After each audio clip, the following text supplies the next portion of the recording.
Helo bawb a chroeso i'r Ardd Botanneg Genedlaethol. Nawr fel garddwyr, does dim byd gwell gyda ni na busnesan ar erddi pobl eraill. A heddi, dwi wedi cael cyfle arbennig o dda i ddysgu mwy am waith eithriadol bwysig yr ardd yn y frwydr yn erbyn newid hinsawdd. Felly dewch dy fi i weld pa brosiectau sydd ar y gweill tu hwnt i'r muriau hyn. Bore da. Diolch yn fawr i chi.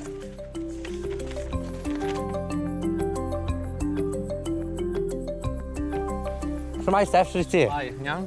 Wel, gyda fi fan hyn heddi, mae Steffan sy'n gweithio yn yr ardd, a Steffan yn ffrind agos iawn dy fi. Steff, gwed wrthai, beth sy'n mor arbennig am yr Ardd Botanneg Genedlaethol?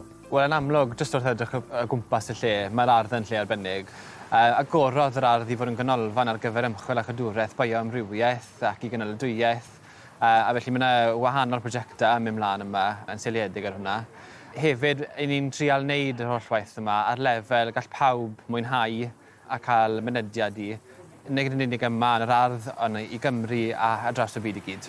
Gwirthau, Steff, pa fath o bethau mae'r ardd yn gwneud sydd yn allweddol bwysig yn y frwydr yn erbyn newid hinsawdd?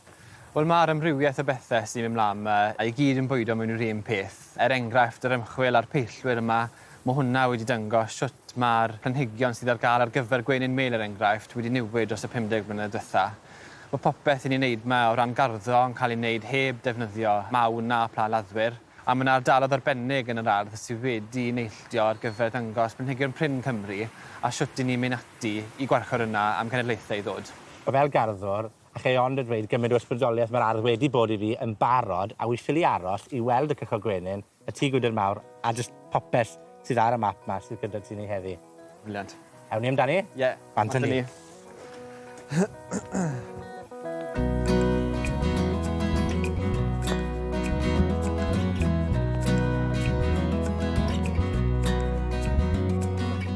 Dwi yma wrth ymyl y wenynfa sydd yn yr Ardd Botanneg Genedlaethol, a mae hon yn ganolfan addysgiadol dros ben. A fel gweinynwr newydd, mae gymaint o wybodaeth yn yr adeilad hwn i helpu fi ddeall sut mae gwenyn yn byw i bywydau. Cafodd yr ardd wenyn ei chreu mwyn dangos pa mor bwysig yw gwenyn mêl a phryfed peillio eraill ar gyfer ein planhigion ni, ein amgylchedd ni a ninnau. Mae Adam, croeso i'r tŷ gwydr mawr, yn amlwg prif atyniad yr Ardd Botanneg, a'r tŷ gwydr un rychwant mwyaf yn y byd i gyd. Mae'r tŷ gwydr yn gartre i gasgliad arbennig o blanhigion o hinsawdd môr y canoldir. Pan dys i mewn, welys ti arwydd yn dweud bod yr hinsawdd mewn fan hyn, sef môr y canoldir, dim ond rhyw 200 o arwyneb y byd, ynddo fe?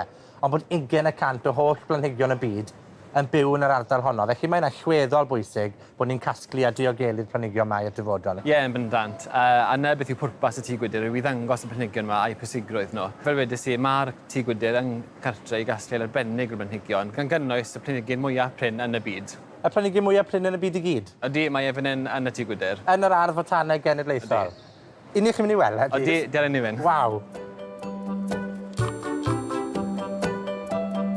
Felly dyma ni, y plisglwyn grafel am y kitchen, un o'r planhigion mwyaf prin yn y byd. Waw, a pwy feddyliau bod i fan hyn yn yr Ardd Botanneg Genedlaethol? A mae jyst yn pwysleisio mewn ffordd pa mor bwysig yw e bod ni'n diogelu ein bioamrywiaeth ni ar gyfer cenedlaethau'r dyfodol a pha mor allweddol yw'r sefydliad hwn. Ydy, yn bendant, ie.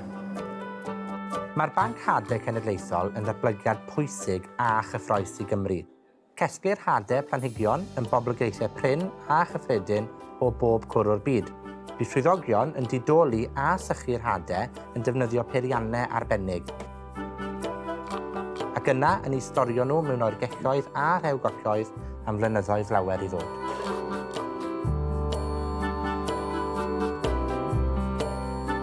Wel Adam, fi'n gobeithio ti wedi joio dy daith o gwmpas yr Ardd Botanneg heddi. O Steff, allai ond a diolch i ti o wilod calon sydd am y daith o amgylch yr ardd heddi, ddysgu mwy am y gwaith pwysig iawn i chi wneud o ran cadwraeth a diogelu'r planhigion. Y garddio mewn modd sy'n amgylcheddol gyfeillgar, fel mae wedi ysbrydoli fi yn sicr, a byddwn ni'n annog pawb i ymweld â'r ardd i ddysgu mwy am y pethau allwn ni gyd wneud i wneud ein siar i ddiogelu'r blaned.